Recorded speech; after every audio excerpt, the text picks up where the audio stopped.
Y el sermón de esta mañana tiene que ver con el sufrimiento. Y le titulé así: ¿tiene sentido el sufrimiento? Hoy vamos a hablar acerca del dolor que todos atravesamos, de ese dolor que a veces nos angustia, el cual no podemos evitar. Así es que hoy vamos a dar una respuesta, la respuesta de Dios. ¿Tiene realmente el sentido el sufrimiento? ¿Por qué sufrimos? Pero vamos a leer Eclesiastés 3, de los versículos 9 en adelante, y vamos a terminar en el verso 3. Ya lo leímos, pero quiero leerlo otra vez para que lo tengas presente en tu corazón y podamos ir encontrando algunas respuestas que nos da Dios. Vean lo que dice la palabra del Señor. Vamos a su Biblia, Eclesiastés 3:9. Dice la palabra del Señor de la siguiente manera. Dice: ¿qué provecho saca el trabajador de tanto afanarse? Vean. He visto la tarea que Dios ha impuesto al género humano para abrumarlo con ella. Dios hizo todo hermoso, vean lo que dice el escritor, en su tiempo. Luego puso en la mente humana la noción de eternidad, aun cuando el hombre no alcanza a comprender la obra que Dios realiza de principio a fin. Yo sé que no hay nada mejor para el hombre que alegrarse y hacer el bien mientras viva. Y sé también que es un don de Dios que el hombre coma o beba y disfrute de, ¿qué dice ahí?, de todos sus afanes. Sé además que todo lo que Dios ha hecho permanece para siempre y que no hay nada, vean lo que dice el escritor, nada que añadirle ni quitarle, y que Dios lo hizo así para que se le tema. Y vean lo que sigue diciendo el escritor de Eclesiastés. Dice: lo que ahora existe ya existía, y lo que ha de existir, ¿existe qué? Existe ya. Dios llama al pasado a cuentas. He visto algo bajo el sol. Y vean lo que dice el escritor, algo interesante en esta vida que no parece tener un sentido.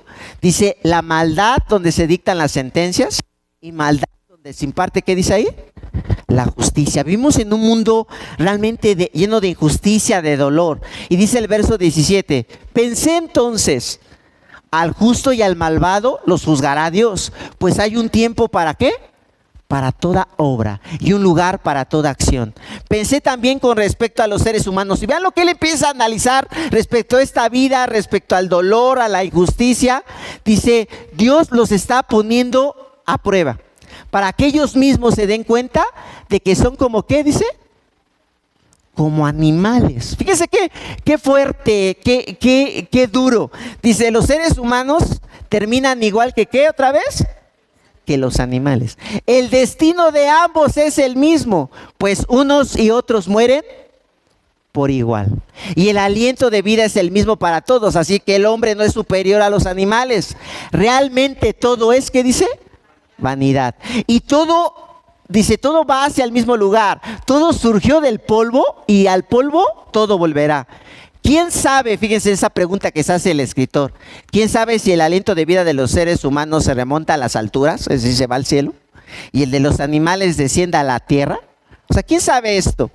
Dice: he visto pues que no hay mejor para el hombre que disfrutar de su trabajo, ya que eso le ha tocado. Pues ¿quién lo traerá para que vea lo que sucederá después de él? Y vean lo que sigue diciendo la escritura: luego me fijé en tanta opresión que hay debajo del sol. Vi llorar, ¿a qué dice ahí?, a los oprimidos, el dolor que hay, y no había quien los consolara. El poder estaba del lado de sus opresores y no había quien los consolara. Y consideré más felices a los que ya han muerto, a los que aún viven. Vean, o sea, el dolor es tan grande que dice el escritor: son más felices los que están muertos. Dice: estos los que aún no han nacido, a los que todavía no han visto la maldad que se comete, ¿qué?, bajo el sol. La experiencia, amigos, del sufrimiento es algo universal, es algo que todos atravesamos. Nadie de los que estamos aquí escapa de la enfermedad, ¿están de acuerdo? Nadie va a escapar de la muerte. Todos aquí vamos a sufrir algún día pérdidas. Nadie va a escapar de la injusticia, es decir, este mundo es un mundo en donde vamos a atravesar el robo. O sea, por más que cuides tu cartera en el metro, algún día te van a asaltar. Algún día vas a ser objeto de esos asaltantes en el metro. Así es que no vas a poder evitar eso. Te van a robar. Algún día vas a ser maltratado, tus seres queridos van a ser maltratados, a lo mejor algún día tu hijo va a ser maltratado por la maestra de la escuela, por más que tú trates de evitar que tu hijo no sufra dolor, a pesar de eso, algún día lo va a experimentar. Algún día también en el trabajo vas a tener problemas, por muy buen trabajador que tú seas, por muy responsable que seas, te va a tocar un jefe mala onda, un jefe que va a tratar siempre de oprimirte, un jefe que va a tratar de aprovecharse de ti. Entonces vas a sufrir injusticias. También, aunque tratamos de evitar el dolor emocional, cada uno de los que estamos aquí vamos a pasar momentos emocionales muy fuertes, ¿no? Vamos a esperar a lo mejor tener un hijo y no lo vamos a poder tener. Vamos a lo mejor tener la esperanza de tener una mejor esposa y no la vamos a tener. Vamos a tener la esperanza de tener un mejor esposo y ese esposo va a seguir igual, no va a cambiar. Y vamos a estar emocionalmente mal. Vamos a tener a lo mejor los que estamos solos a desear una pareja emocionalmente y no la vamos a tener. O sea, el dolor emocional también va a ser algo inevitable en la vida. La pregunta entonces en esta mañana es, porque el sufrimiento es algo que está. La pregunta en esta mañana para nuestros corazones es, ¿por qué sufrimos? ¿Tú te has preguntado eso? O sea, ¿por qué sufrimos? ¿Por qué Dios es tan mala onda? ¿Por qué Dios es tan mala onda que permite el sufrimiento? O sea, ¿por qué si Dios realmente existe, no hay un mundo mejor para nosotros? ¿Tiene realmente sentido este sufrimiento? O sea, y vamos a poder ver que en Eclesiastés 3, los versos que leímos, es una reflexión profunda acerca sobre la superficialidad de la vida, sobre la pequeñez de la vida, pero también cómo esa vida se puede observar pequeña cuando se observa simplemente bajo el sol, es decir, sin que Dios esté presente, sin que Dios esté en la ecuación. Pero cuando nosotros ponemos a Dios en la vida, nosotros podemos entender mejor la vida y mejor el sufrimiento. El sufrimiento, fíjense bien, sin Dios no tiene un sentido profundo. Fíjate lo que te estoy diciendo, vamos a ir analizando esto poco a poco. El sufrimiento sin Dios no tiene un sentido profundo. Porque si tú quitas a Dios de tu vida, tú puedes pensar muchas cosas acerca del sufrimiento, ¿no? ¿Por qué sufrimos? Por ejemplo, hay una filosofía, sin que tú lo sepas, tú adoptas una filosofía. Por ejemplo, a lo mejor tú dices, ¿por qué sufrimos? Tú quitas a Dios de la ecuación y a lo mejor piensas, pues porque así es la vida. Así es la vida es dura, pastor. Y entonces nosotros tenemos que enfrentar el sufrimiento y el dolor, no importa cuál sea, ¿no? Entonces vemos la vida de una manera muy dura, de decir, pues así me tocó vivir y voy a enfrentarla con valentía. Esta manera de ver el sufrimiento no es muy buena, porque esta es una filosofía que existió desde hace mucho tiempo, que se llamaba una filosofía estoica, y que significaba eso, ver el sufrimiento como si no pasara nada, ¿no? Como si tú le preguntaras a una persona, oye, ¿te duele esto? Y tú, pues sí, pero todos sufrimos, o sea, se murió mi hijo y pues es parte de la vida. No tengo que comer, pues sí, pero hay otras personas que a lo mejor no tienen que comer, pero yo tengo una casa. ¿Me entiendes? ¿Ves el sufrimiento como algo muy pequeño, como si no importara? Esa es una filosofía estoica y muchas veces nosotros vemos así la manera de sufrir, pero eso no está bien. Hay algunos otros que dicen, el sufrimiento realmente no existe, o sea, el sufrimiento existe en tu cabeza. El sufrimiento es una ilusión. Porque si tú realmente no quieres sufrir, pues no pienses en eso que te está quitando el sueño. ¿No han escuchado a personas que te dicen eso? Sufres porque quieres. No pienses en eso, o sea, si tu matrimonio está mal, pues ya no pienses en tu matrimonio, o sea, piensa mejor, enfócate en tu trabajo, enfócate en tus hijos, pero no pienses en eso que te está causando dolor. Entonces, esa también es una forma de evitar el sufrimiento. Y esta filosofía es una filosofía que se llamaba así, muy monástica. Entonces, hay diferentes filosofías. O sea, tú tienes una filosofía acerca del sufrimiento. Ahorita te menciono 2, hay como 10 o 20. Todos adoptamos una creencia acerca del sufrimiento. Pero todas las filosofías del sufrimiento, fíjense lo que hacen. Lo minimizan o lo niegan. Fíjate bien, lo minimizan o lo niegan. Todos somos filósofos, como lo dije, todos tenemos una creencia acerca del sufrimiento. Al respecto, el pastor Tim Keller dice lo siguiente, fíjense lo que dice el pastor acerca de este pasaje. Dice, el cristianismo no niega el sufrimiento ni lo minimiza, pero sí lo sitúa en un marco que le da un sentido y un propósito. Quiero repetir esto. El cristianismo no es como cualquier filosofía. Nosotros no minimizamos el sufrimiento, Dice, pero también dice, no lo negamos tampoco. Lo sitúa en un marco que le da sentido y propósito. Así es que en este sermón rápidamente voy a ver 3 respuestas que da Dios, que da el Evangelio al sufrimiento. El sufrimiento no podemos minimizarlo. El sufrimiento es algo que duele y que tenemos que decir sí duele. Ni tampoco podemos decir enfócate en otra cosa. No, porque cuando alguien está sufriendo, por más que se quiera enfocar en otra cosa, no puede. El sufrimiento realmente tiene un sentido. Sí tiene un sentido. Y vamos a ver 3 cosas en esta mañana de por qué tiene un sentido. El sufrimiento tiene un sentido porque revela la insuficiencia de la vida sin Dios. Fíjense bien. El punto número 2, el sufrimiento desenmascara la injusticia del mundo caído. Y finalmente, número 3, el sufrimiento nos apunta a nuestra redención en Cristo Jesús. Esas son las respuestas de Dios al sufrimiento, ¿no? Vamos a ver estas 3 cosas. Vamos al primer punto. El sufrimiento revela la insuficiencia de la vida que ¿qué? Sin Dios. Sin Dios. Vean lo que dice el Eclesiastés. Vamos al verso 9 para entender. Dice, ¿qué provecho saca el trabajador de tanto afanarse? He visto la tarea que Dios ha impuesto al género humano para abrumarlo con ella. O sea, esta vida es compleja, está llena de dolor, está llena de circunstancias que nos abruman. Dice, pensé también, después nos saltamos hasta el 18, con respecto a los seres humanos, Dios los está poniendo ¿a qué? A prueba, a ver. Para que ellos mismos, vean, se den cuenta de que son como ¿qué? Como animales. Los seres humanos terminan igual que ¿qué? El destino de ambos es el mismo. Pues unos y otros mueren por igual y el aliento de vida es el mismo para todos. Así que el hombre no es superior a los animales. Realmente todo es vanidad y todo va hacia el mismo lugar. Todo surgió al polvo y al polvo ¿qué? Volverá. ¿Quién sabe si el aliento de vida de los seres humanos se remota a los cielos y el de los animales abajo? Entonces, esto, amigos, ver la vida así, fíjense.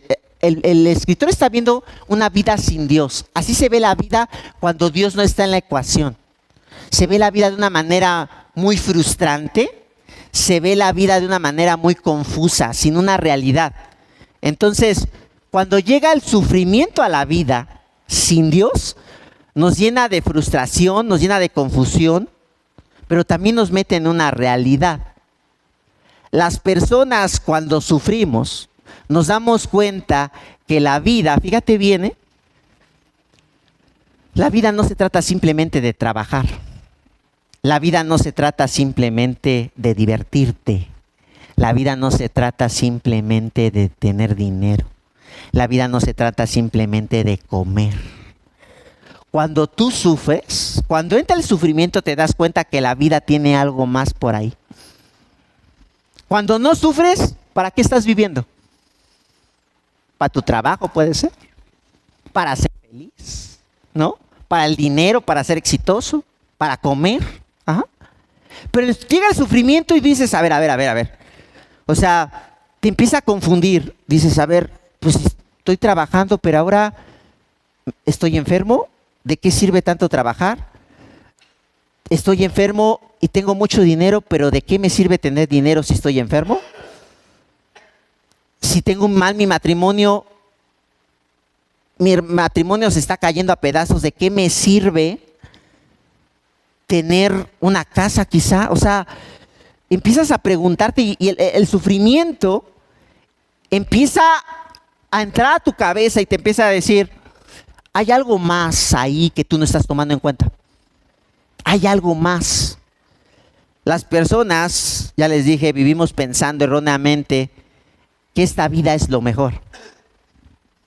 Por eso el Eclesiastés llega y el escritor dice, no, esta vida no es lo mejor. Porque esta vida, dice, lo que acabamos de leer más o menos, se va muy rápido. Dice, todo vamos a regresar ¿a dónde? Al polvo.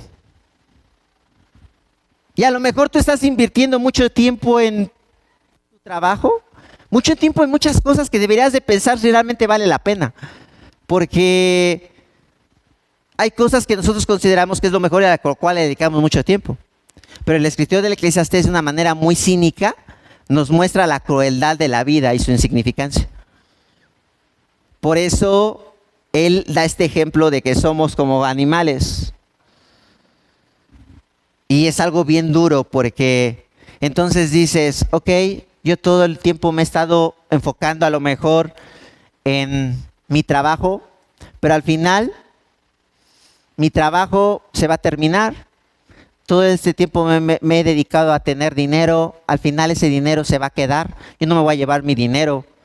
Cuando me entierren, ¿a poco me voy a llevar mi dinero? A lo mejor sí van a pedir que los entierren con 500 pesos al menos. Pero no creo. Entonces, es cruel vivir así, ¿no? Es como muy deprimente. ¿No los deprime eso? A mí me deprime escuchar eso de Eclesiastés.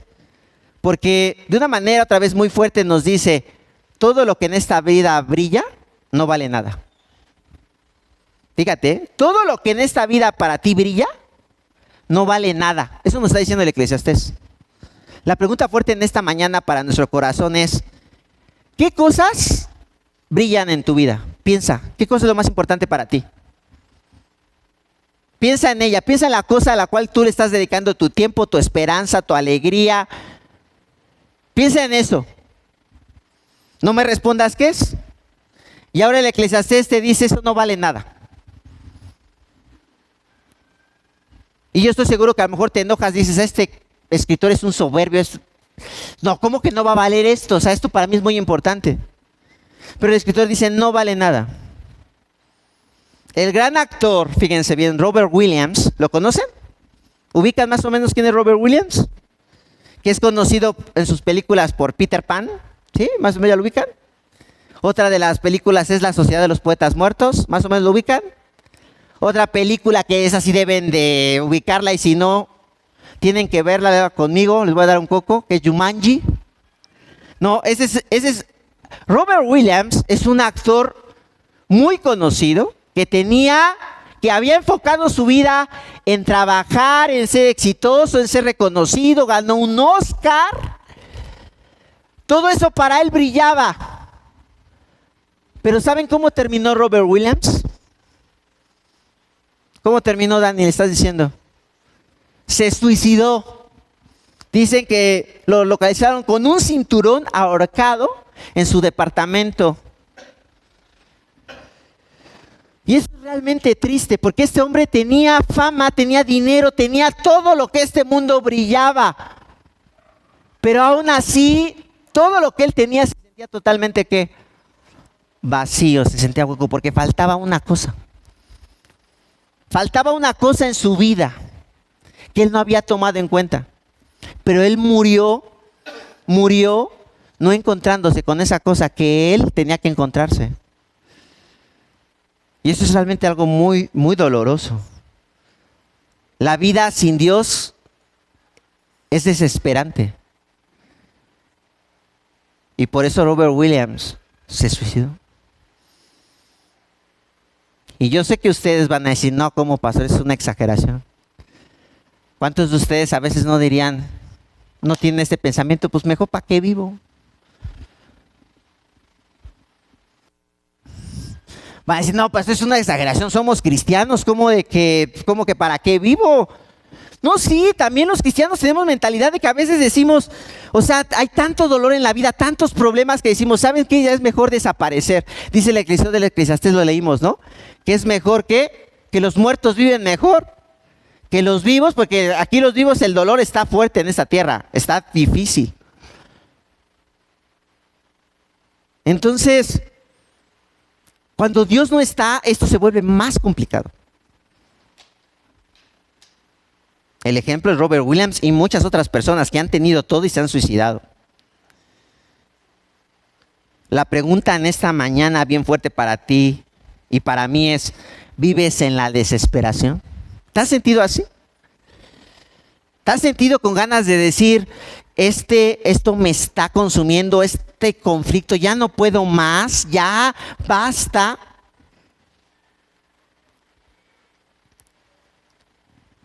Es algo bien fuerte. Pero el escritor de Eclesiastés nos va a mostrar una verdad. el dolor es usado por Dios para que corramos hacia Él. Fíjate bien lo que estoy diciendo.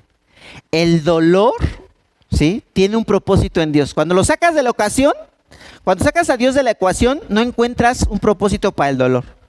No lo encuentras. Pero cuando llega Dios y lo pones dentro del dolor, empiezas a entender que el dolor es usado por Dios para que corras hacia quién. Hacia Él. Para que tú lo conozcas. ¿Sí? Así es que el escritor de Eclesiastés está hablando de una manera cínica. Él sabe que no somos animales, por así decirlo. Pero, y lo dice en el texto porque él sabe que hay un propósito mayor en el ser humano. Y es relacionarse con ¿quién? Con Dios. Por eso dice que puso un propósito eterno ¿en dónde? En sus corazones. Así que si estás sufriendo, fíjate bien lo que te estoy diciendo. Si hoy tú la estás pasando muy mal, no sé qué está pasando en tu vida, hoy Dios, ten la seguridad, tal vez no hay una respuesta del por qué estás sufriendo, por así decirlo, pero sí hay una respuesta en el sentido de por qué estás sufriendo, porque Dios quiere que tú corras hacia Él, ¿sí? Así es que si tú estás sufriendo, no te quedes mirando bajo el sol, porque seguramente terminarás con tu vida trágicamente, como lo hizo Robert Williams. Recuerda que tu vida tiene un propósito eterno en Dios.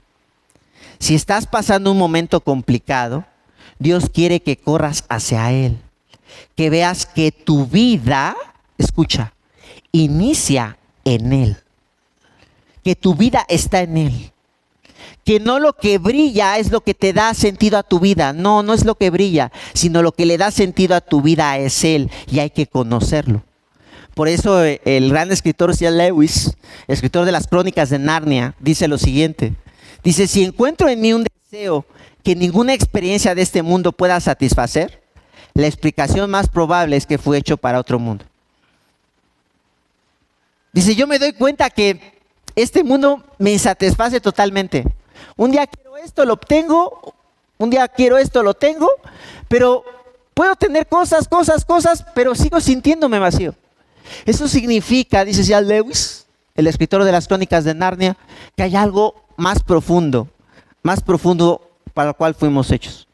Entonces, hoy estamos sufriendo, amigos, porque Dios quiere que tú corras hacia Él. Ajá. Que te des cuenta, es una de las razones del sufrimiento. Y por eso el Eclesiastés es tan trágico y tan crudo, que cuando lo leemos decimos, a ver, si vemos la vida sin Dios, esto es catastrófico, necesito traer a Dios. Entonces el Eclesiastés quiere que traigamos a Dios, y cuando traemos a Dios, entonces tú corres hacia Dios. Necesito de tu ayuda, Señor, porque no puedo enfrentar este sufrimiento solo. Y esto tiene que ver con nuestro segundo punto. El sufrimiento, punto número 2, desenmascara la injusticia de este mundo caído. Vean lo que dice el verso 16. He visto algo más bajo el sol. Maldad, dice, donde se dictan las sentencias, y maldad donde se imparte la... O sea, este mundo está lleno de justicia, de corrupción. Pensé entonces, al justo y al malvado los juzgará ¿quién? Dios. Él empieza a traer a Dios a la ecuación, dice... Si no traemos a Dios a la ecuación, este mundo nos va a parecer terrorífico. Dice, pues hay un tiempo para toda obra y un lugar para toda acción. Dice, luego me fijé en tanta opresión que hay debajo del sol. Vi llorar ¿a quién? A los oprimidos, y no había quien los consolara. El poder estaba al lado de sus opresores y no había quien los consolara. El mundo está bien difícil, es duro. El dolor de este mundo, el que observamos, nos permite ver que no solamente hay un dolor personal que tú y yo estamos atravesando, sino hay un dolor que se amplía a tu persona y que es a todas las personas, a todo el mundo. Nuestra cultura entonces está llena de injusticias, ¿cierto? Está llena de feminicidios, está llena de secuestros, está lleno de corrupción, de gente inocente que va a la cárcel, de patrones que se aprovechan de sus empleados. Este mundo está lleno de dolor. Este mundo está lleno de sufrimiento. Sí, es espantoso. Pero cuando vemos el dolor que hay en este mundo, también en nuestra vida, podemos darnos cuenta de algo. Hay algo que no está funcionando bien en esta sociedad. Hay algo que está roto. Hay algo que no está permitiendo de que las cosas funcionen de manera armoniosa. Porque pareciera ser que el mal está avanzando sin que el bien lo detenga. Entonces, hay algo mal aquí. Ahora, la pregunta es, ¿por qué Dios permite esto? ¿Por qué Dios no termina con el dolor? O sea, ¿por qué podemos ver, está bien, pastor, puedo entenderlo, de que este mundo está roto, está caído, pero ¿por qué permite que muchos niños sean abusados sexualmente? ¿Por qué permite que la gente en África esté muriendo de hambre? ¿Y por qué Dios no hace nada? ¿Por qué Dios es tan indiferente a mi dolor, pero al dolor de los demás? ¿Por qué? ¿Por qué Dios es indiferente? Y la respuesta de Dios al sufrimiento es: yo no soy indiferente ante el dolor, porque el dolor yo no lo provoqué. El dolor fue provocado por el ser humano y por su desobediencia. ¿A quién? A Dios. A veces nosotros creemos que somos inocentes y que no merecemos sufrir.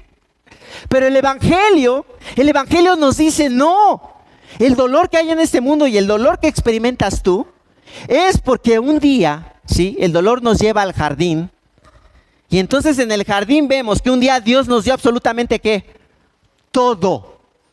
No había sufrimiento. Pero un día nos dijo: van a estar conmigo, pero no pueden comer de este árbol. El día que lo coman ustedes van a morir, va a entrar el sufrimiento. Y nosotros dijimos: no te vamos a obedecer. ¿Qué hicieron Adán y Eva? Desobedecieron a Dios. La serpiente les dijo: el día que ustedes coman de ese árbol, van a ser como ¿quién? Como Dios. Y nuestra arrogancia, nuestra soberbia de ser como Dios nos llevó al sufrimiento, porque a partir de ahí entra el dolor a la vida del ser humano, porque a partir de ahí Adán, dice la Escritura, dice que le dice Dios: a partir de hoy tú vas a trabajar, y cada vez que trabajes te vas a ganar este pan con el sudor ¿de qué? De tu frente, y vas a sufrir al trabajar. Y a la mujer le dijo: ahora cuando tengas bebés vas a tener un dolor espantoso en tus labores de parto. Así es que el dolor señala la desobediencia de Dios. Dios no es culpable del sufrimiento. Cuando nosotros estamos sufriendo, recordamos que no somos inocentes ante un Dios falto de amor. Escucha esto. Tú y yo no somos inocentes ante un Dios falto de amor, sino todo lo contrario, desenmascara nuestra culpabilidad. El mundo está así por nuestra soberbia en el jardín. Somos como Dios, pero esta es una total mentira. Así es que nadie es inocente de su sufrimiento. Nosotros no podemos decir: yo no me merezco este dolor. ¿Saben por qué? Porque nosotros seguimos teniendo la misma actitud que en el jardín. Nosotros seguimos rechazando ¿a quién? A Dios. Nosotros seguimos siendo soberbios con Dios. La humanidad, a pesar de su sufrimiento, como lo veíamos en el primer punto, no corremos hacia Dios, sino todo lo contrario. Seguimos diciendo: Dios, tú no me importas. Yo puedo vivir mi vida solo. Seguimos con las mismas actitudes en el jardín. Y así que Dios, en medio de nuestro dolor, Él nos sigue observando, nos sigue mirando y nos sigue diciendo: no puede ser que este dolor inmenso que hay en esta vida no te haga reaccionar. El dolor, entonces, amigo, no pone en duda la existencia de Dios. No, Dios sí existe, ¿sí? Pero es un Dios justo que no va a permitir que la soberbia humana esté encima de quién es Él. Quiero repetir esto: el dolor entonces no pone en duda la existencia de Dios, ¿eh? Cuando nosotros preguntamos: pero si Dios existiera, no hubiera mal y sufrimiento. No, porque existe, está. ¿Sí? Nada más que el culpable no es Él, el culpable somos ¿quién?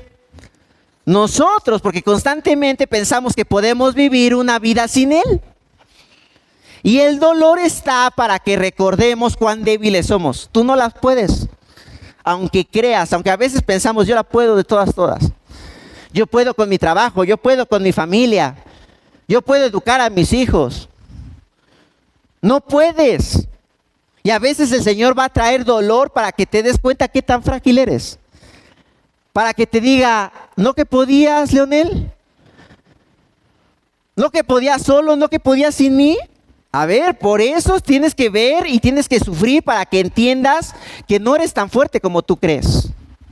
Porque cada uno de los que estamos aquí somos tan soberbios que creemos que podemos ser dioses y podemos vivir sin Él.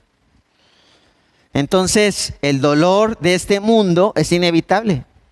Para cristianos y para no cristianos. Para los dos, ese mundo Dios va a traer, pero dentro de todo esto, ¿verdad? El Evangelio trae esperanza al dolor. Vean lo que dice el escritor del Eclesiastés en el verso 17.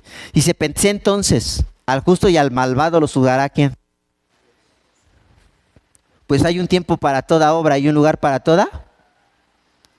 Dios va a juzgar ¿qué? A todos. Y sé lo que estás pensando, vas a decir, sí, qué bueno. Dios va a juzgar a esos malditos secuestradores. Sí, Dios va a juzgar a esos malditos políticos de Morena, del PAN. Sí, ¿cuándo le va a caer toda la ira a Claudia Sheinbaum? Voy a disfrutar tanto. Pero no piensas que también en ese grupo de malvados y de ese grupo de opresores sentamos ¿quién?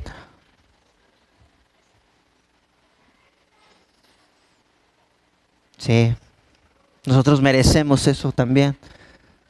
Nosotros vamos a ser también juzgados y aniquilados por el Señor, porque somos desobedientes, porque somos orgullosos delante de Él.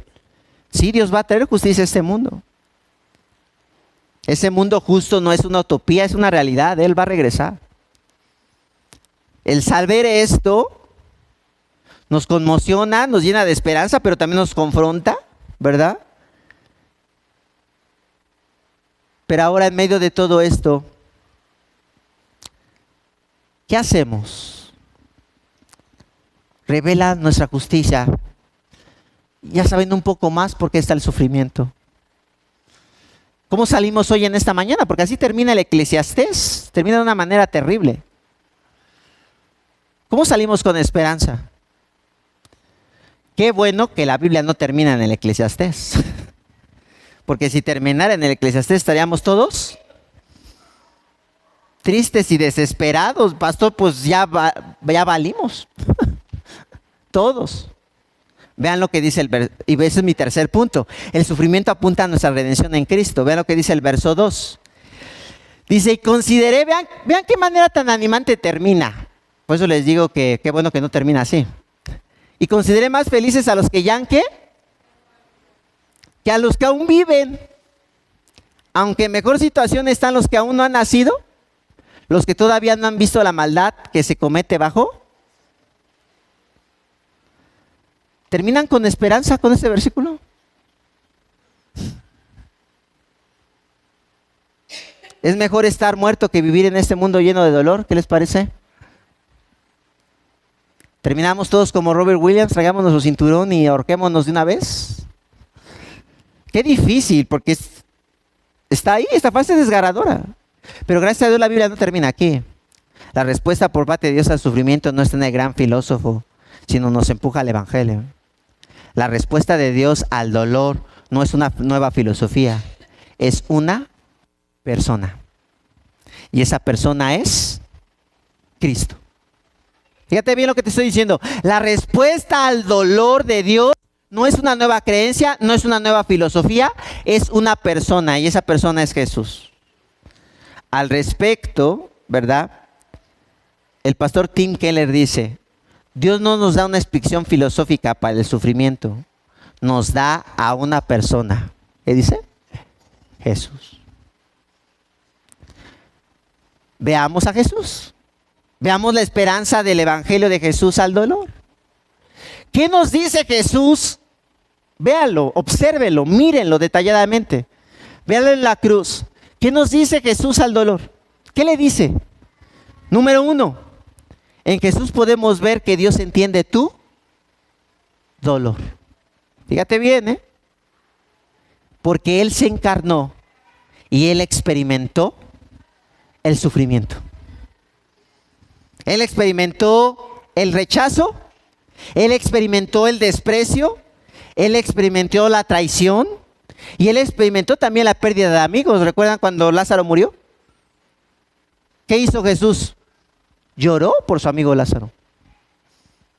Entonces el Evangelio nos dice que Dios no le da la espalda al sufrimiento.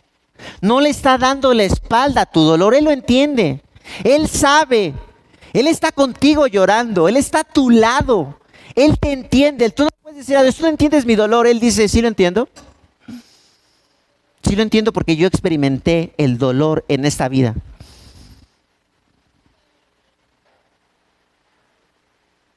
Entonces, el Dios del Evangelio no minimiza tu dolor ni lo niega. Él es empático ante tu situación. ¿Recuerdas lo que dice Hebreos 4:14? Dice, por lo tanto, ya en Jesús, el Hijo de Dios, tenemos un gran sumo sacerdote que ha atravesado los cielos. Aferrémonos a la fe que profesamos, porque no tenemos un sumo sacerdote incapaz de compadecerse de nuestras debilidades, sino uno que ha sido tentado de todos de la misma manera que nosotros, aunque sin pecado. Así que acerquémonos confiadamente al trono de la gracia para recibir la misericordia y encontrar la gracia que nos ayude oportunamente.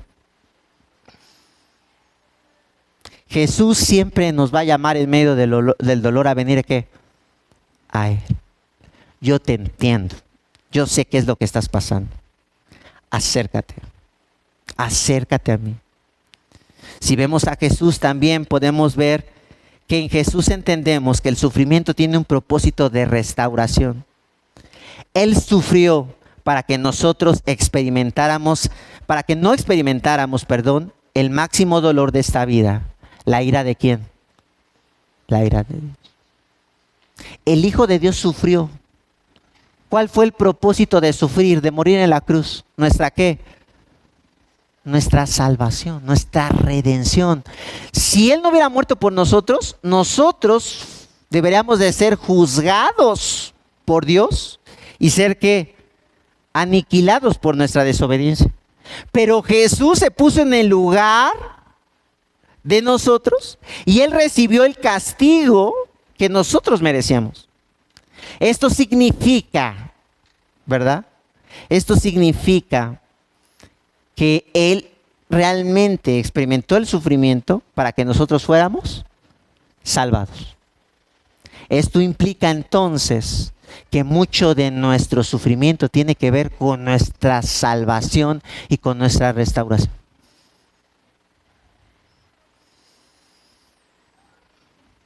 Tú veniste aquí, nadie llega a Dios verdaderamente diciendo, aquí estoy Dios, quiero conocerte. Yo no he conocido a nadie que verdaderamente haya llegado al Evangelio, que llegue así. Todos llegamos, ¿qué? Rotos. Todos llegamos como que ya no tengo ninguna salida. Dios, eres lo único que me queda. Ya no puedo más. Porque el dolor tiene ese propósito redentivo. Y nosotros podemos decir nuestras experiencias que a partir del dolor conocimos ¿a quién? A Dios. De diferente u otra manera. Entonces, tu dolor tiene un efecto de restauración. Si tú estás pasando por un mal momento, Dios quiere que tú le conozcas de una manera más profunda. Dios quiere que te acerques a Él, que dependas de Él. Y que tengas una relación con Él. Ahora, en Jesús también podemos ver que el sufrimiento no tiene la última palabra. Él venció el sufrimiento en su resurrección. El sufrimiento no tiene la última palabra, amigos. El sufrimiento fue vencido ¿por quién? Por Cristo. ¿En verdad? Eso que tú estás atravesando, ese dolor que estás pensando, ese dolor un día va a terminar. Para siempre. Y tú vas a decir, pues sí, pastor, hasta que me muera, ¿no? pero va a terminar. Si tú eres un hijo de Dios. Pero si no eres un hijo de Dios, ese dolor, ese sufrimiento, va a durar para siempre.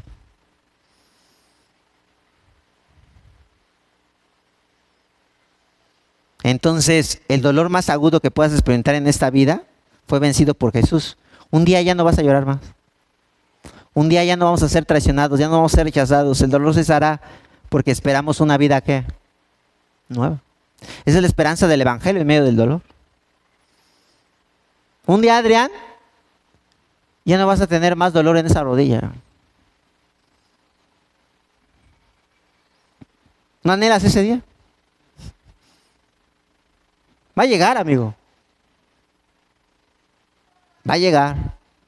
Un día si te sientes solo, ya no vas a sentirte más solo.